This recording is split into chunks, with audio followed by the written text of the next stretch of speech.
또 장동혁 대표가 오늘 새벽에 한국으로 복귀를 했는데 그 얘기부터 한번 두 분께 여쭤보려고 해요.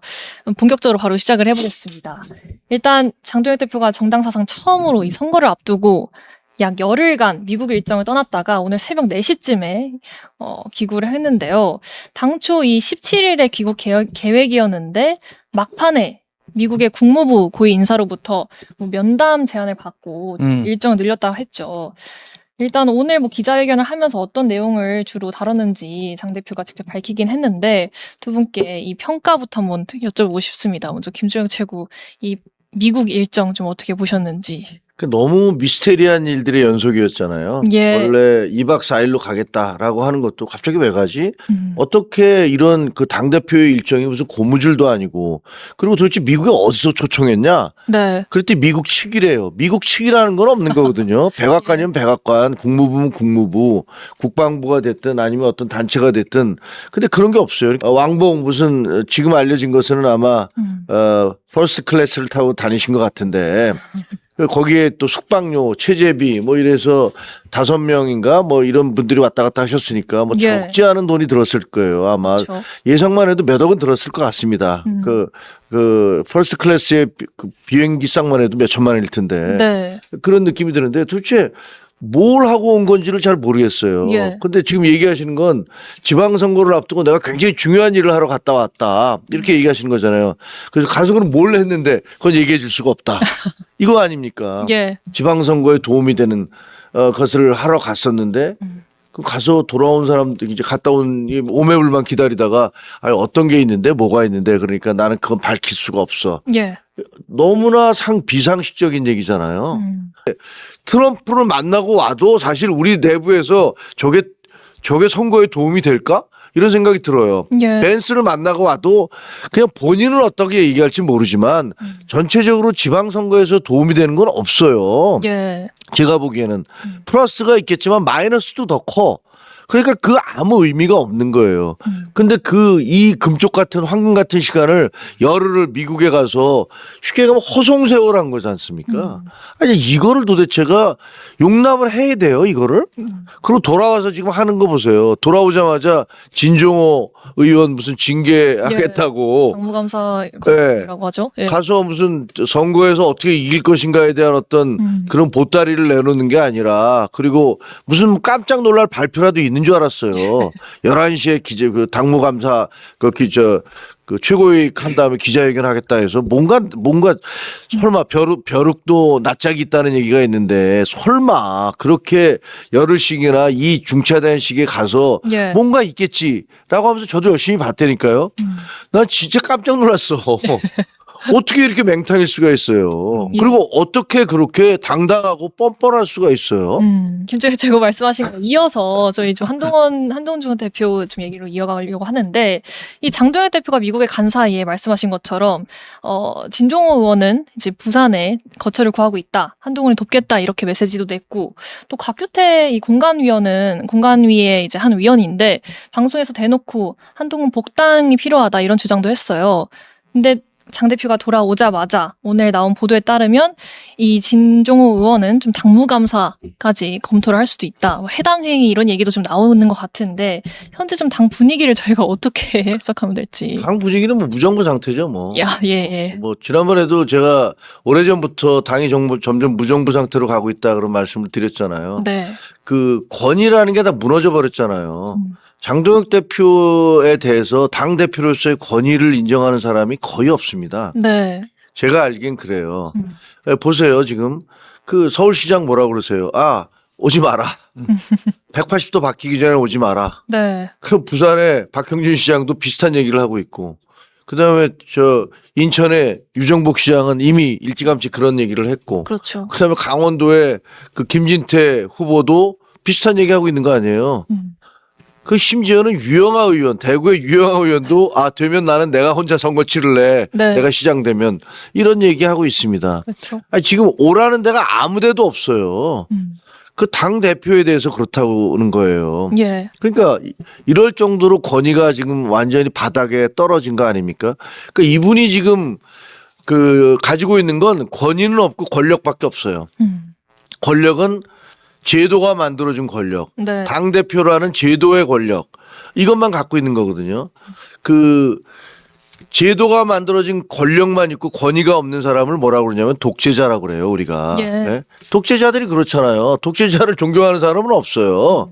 예. 근데 지금 장동혁 대표가 그런 식으로 가고 있어요. 그래서 돌아오자마자 어떻게 하면 우리가 선거를 이길 것이냐, 어떻게 하면 화합을 할 것이냐, 이런 생각을 하는 게 아니라 네. 보니까 서울시당에서 올린 오늘 그 자료 있잖아요. 공천 자료도 중지시켰다는 거예요. 예. 어? 그렇죠. 그 도대체 어떻게 하려고 그러는지를 모르겠어요. 지금 이 선거를 뒤죽박죽 지금 서울 같은 경우는 관악구청장 후보가 없어요. 네. 그리고 경기도에서도 지금 그 기초자치단체장 그 시장 후보가 없는 곳이 여러 군데예요. 예. 어떻게 하려는 거예요? 지금 도대체? 지금 한번 얘기하실 때 그 대구부터 서울, 경기 지금 난장판의 상황을 거의 요약을 해주셨는데 먼저 일단 부산 북가부터 보면 이게 내부에서도 무공천 얘기가 계속 나왔다가 뭐 그래도 공천해야 되지 않냐. 지금 당 안에서도 좀 굉장히 의견이 엇갈리는 것 같은데 이 상황부터 먼저 여쭤볼게요. 이거는 뭐 무공천 가능성은 어떻게 보시는지. 없다고 봐야죠. 뭐 제로의 수렴. 예, 김종혁 최고가 더 잘하실 거예요. 예. 예, 장동혁이 무공천 할 거면 여기까지 오지도 않죠, 솔직히. 그렇죠. 예, 솔직히 여기까지 오지도 않았고, 명분적으로도 안 내는 거는 잘 납득이 안 돼요. 그러니까 네. 만약에 진짜 주고 싶어서 한다고 하더라도 당내에 막 반발하는 분들이 있을 거예요. 어떻게 네. 그럼 차라리 그렇죠. 입당을 시켜서 해라. 그러니까 뭐 곽규태 의원이 뭐 입당시켜서 경선하자 이런 얘기를 할 정도로 네. 안 내는 거는 저는 뭐 없는 시나리오다. 단일화 그래서 뭐 무소속 이제 한동훈 후보랑 네. 뭐 국민의힘 누군가의 후보랑 단일화를 할 가능성은 한 20% 정도 봅니다. 한 20%. 그것도 그것도 당의 지도부에서는 적극적으로 그렇게 못하게 할 테고 네. 그렇게 뭐 가해서 그냥 삼자 구도라고 생각하고 어느 후보든 거기에 본인이 이기면 될 것 같고. 예. 그러니까 지금 되게 이제 좀 말씀해 주셨는데 이 오세훈 후보 같은 경우 먼저 분위기 좀 얘기를 하고 네. 오세훈 후보는 지금 원래 이제 5월 14일에서 15일이 후보 등록일이잖아요. 그렇죠. 그러면은 그때까지 현직 시장들은 사실은 그냥 예비 후보라고 보통 얘기하는데 예비 후보 등록을 안 하고 버텨요. 현직에서 있다가 15일 날 딱 이제 시장직 내려놓고 도지사직 내려놓고 이제 뛰는데 예. 지금 오세훈 시장은 지금 예비 후보 등록을 해서 빨리 떼버린다라는 거예요, 지금. 예. 선대위를 빨리 꾸리는 게 그래서 중앙의 선대위가 꾸려지기 전에 네. 여기서 꾸려서 여기서 활동하는 게 훨씬 더 이득이다. 지금 시장직을 유지하는 것보다. 예. 그런 정도로 지금 이제 중앙에 대한 장동혁 대표는 불신이 있고 네. 박형준 시장도 지역 선대위 꾸려야 된다라고 이미 얘기를 했고 예. 그리고 지금 내일 모레 22일 날 지금 원래 강원도 가기로 돼 있거든요. 예. 예, 강원도 지금 가기로 돼 있는데 김진태 지사가 며칠 전에 인터뷰에서 SBS였나? 뭐 네. 인터뷰에서 쓴소리를 해야 되겠다.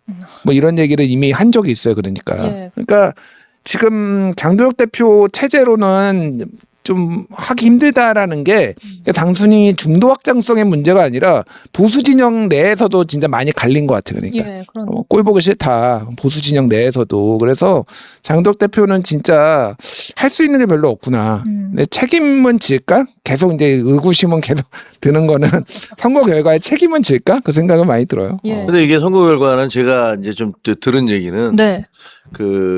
만약에 6월 3일 선거에서 우리가 정말 지금 예상대로 완전히 폭망을 하자 대패를 하면 그 최고위원들이 무더기 사퇴할 거예요. 최고위원. 예. 그거는 버틸 수가 없어요. 제가 들은 얘기만 해도 만약에 그렇게 되면 우리는 양심상 더 이상 할 수 없다라는 사람들이 최고위원들이 있더라고요. 네. 그래서 그 장동혁 체제는 뭐 어떤 경우든 저는 무너질 거라고 봅니다. 또 한 가지 더 주목하고 싶은 게 오세훈 시장의 이 서울시장 상황도 좀 여쭤보고 싶어요. 지난 주말 동안에 이 국민의힘 예비 후보들 세 분이 윤희숙 전 의원과 박수민 의원 그리고 오세훈 시장이 이 종로에서 밥을 같이 먹으면서 선대위를 따로 중도 확장을 위한 선대위를 함께 꾸리자 이런 데 뜻을 모았는데 저희도 지금 사진에 나오고 있죠. 저기 나오네요. 예, 다들 좀 표정이 밝은 분위기인데 우선 이렇게 경선 경쟁자들끼리 하나의 선대위로 모이자고 뜻을 모은 것도 좀 이례적이기도 한데 이게 또 장 대표에게도 굉장한 좀 견제구가 될 수도 있을 것 같고 이번 좀 선대위의 역할은 좀 어떻게 보시는지. 하나 또 추가적으로 여쭤보고 싶은 건 오늘 또 단독 보도가 나온 게 여기 선대위원장으로 신동욱 최고위원이 공동선대위원장으로 예. 이제 두 사람과 더불어서 같이 하겠다 뭐 그런 그쵸, 얘기잖아요. 이런 얘기까지 좀 나오는데 어떻게 보시는지 먼저 김준혁 최고께 여쭤보겠습니다. 아니 뭐 저 선거에서 패배한 사람들이 같이 하자라는 건 뭐 민주당이나 여기나 뭐 다 하는 거죠. 그건 뭐 예. 새로운 건 없는 거고 뭐 그렇다고 해서 얼마나 열심히 적극적으로 뛰느냐. 근데 사실 그 윤희숙 전 의원이나 네. 그다음에 박수민 의원은 그 표는 별로 없잖아요. 그러니까 본인들이 큰 조직을 갖고 있는 분들은 아니에요. 네. 그냥 한 지역의 국회의원이고 그다음에 국회의원 했던 분이고 그래서 그 상징적인 의미가 있는 거지. 그런 분들의 상징적인 의미. 어쨌든 이 조직이 완전히 서로 갈리지 않고 네. 끝나고 난 다음에 함께 가는구나라는 그런 의미가 있는 것 같은데 예. 신동욱 의원에 대한 것은 어떤 느낌이 드냐면 이분이 당권을 생각하고서 혹시 안 되면은 그 윤호개인이나 뭐 어떤 친윤들 뭐 이런 분들하고도 약간 그 표를 얻어야 된다는 걸 그런 복합적인 계산을 하고 있는 거 아닌가? 네. 라는 느낌이 좀 들어요. 왜냐하면 보시다시피 지금 다 강남 쪽이잖아요. 강남 예를 들면 저 박수민 의원도 그렇고 네, 네. 그럼 서초의 신동욱 의원도 그렇고 그다음에 윤희숙 의원은 뭐 그 이전에 강남 국회의원 했던 분 아니에요. 네, 그렇죠. 그리고 그 성수동에서 나가서 중구 성수에서 뭐 떨어지긴 했지만 예. 그런 걸 보면 아니 뭐지 오히려 강북 쪽에 있는 사람들 뭐 누구를 그 같이 예를 들면 김재섭 의원이라든가 뭐 예. 나이도 젊고 그렇죠. 그렇게 하는 게 더 현실적이 아닌가라는 생각이 들었었는데 근데 그렇게 안 하시더라고요. 그래서 이거는 뭐지? 저는 약간 좀 의외였어요. 예. 사실 당권파로 좀 꼽히기도 하는데 신동욱 최고가 왜 여기로 지금 거론이 되고 있다고 보시는지 분위기 어떻게 보시나요? 예. 뭐 본인이 이거를 그 의지가 있는 건지는 지금 모르겠어요. 네. 언론 보도 나와서 저도 확인은 못 해봤는데 아직.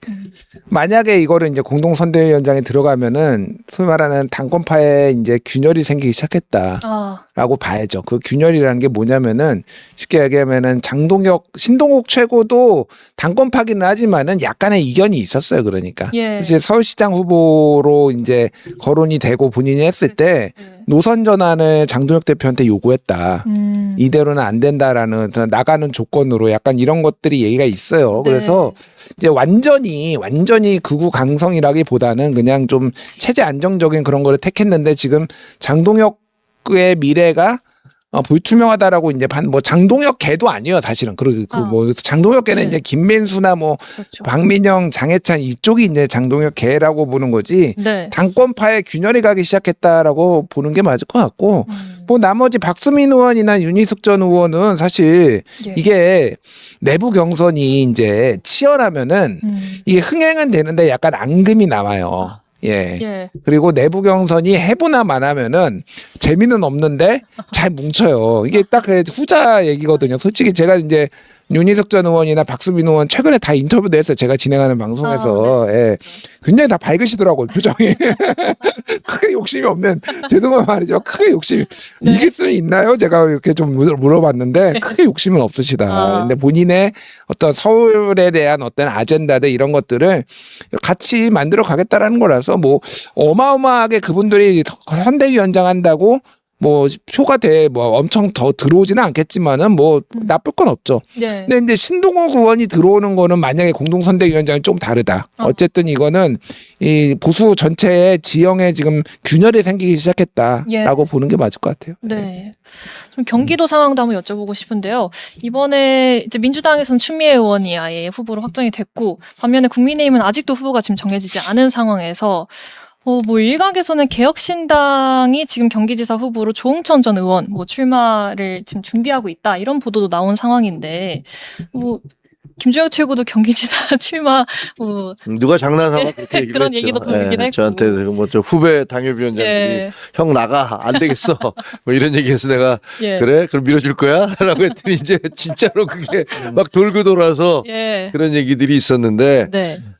경기도지사 같은 경우는 추미애 후보가 되니까 사실 보수 진영에서는 추미애 후보 너무 싫어하잖아요. 예, 그렇죠. 그리고 또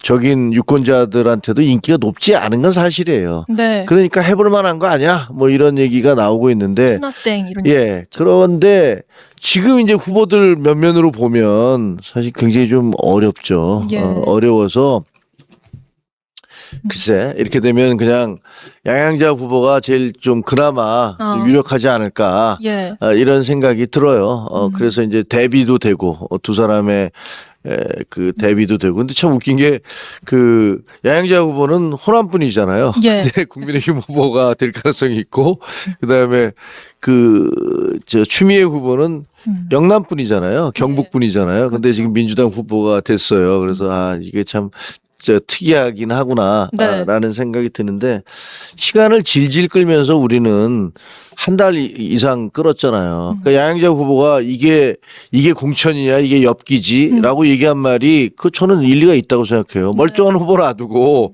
뭐 삼성 출신 여기 삼성 출신 있는데 삼성 출신 원해. 그렇죠. 그리고 무슨 AI 전문가 원해. 여기 전문가시죠. 그쪽 전문가인데 예. 반도체 전문가인데 뭐 이런 식으로 계속 상처를 주는 그런 방식으로 공천이 진행돼 왔어요. 네. 이번 공천은 아마 역사에 남을 공천일 거예요.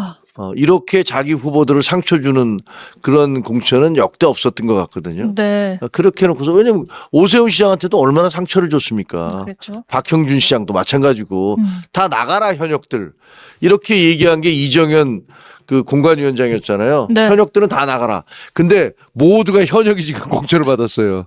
그러니 이 공천이라는 게 얼마나 정말 우스꽝스럽게 돼버렸는지 그걸 알 수 있잖아요. 예. 아마 두고두고 아마 비판 받을 것 같습니다.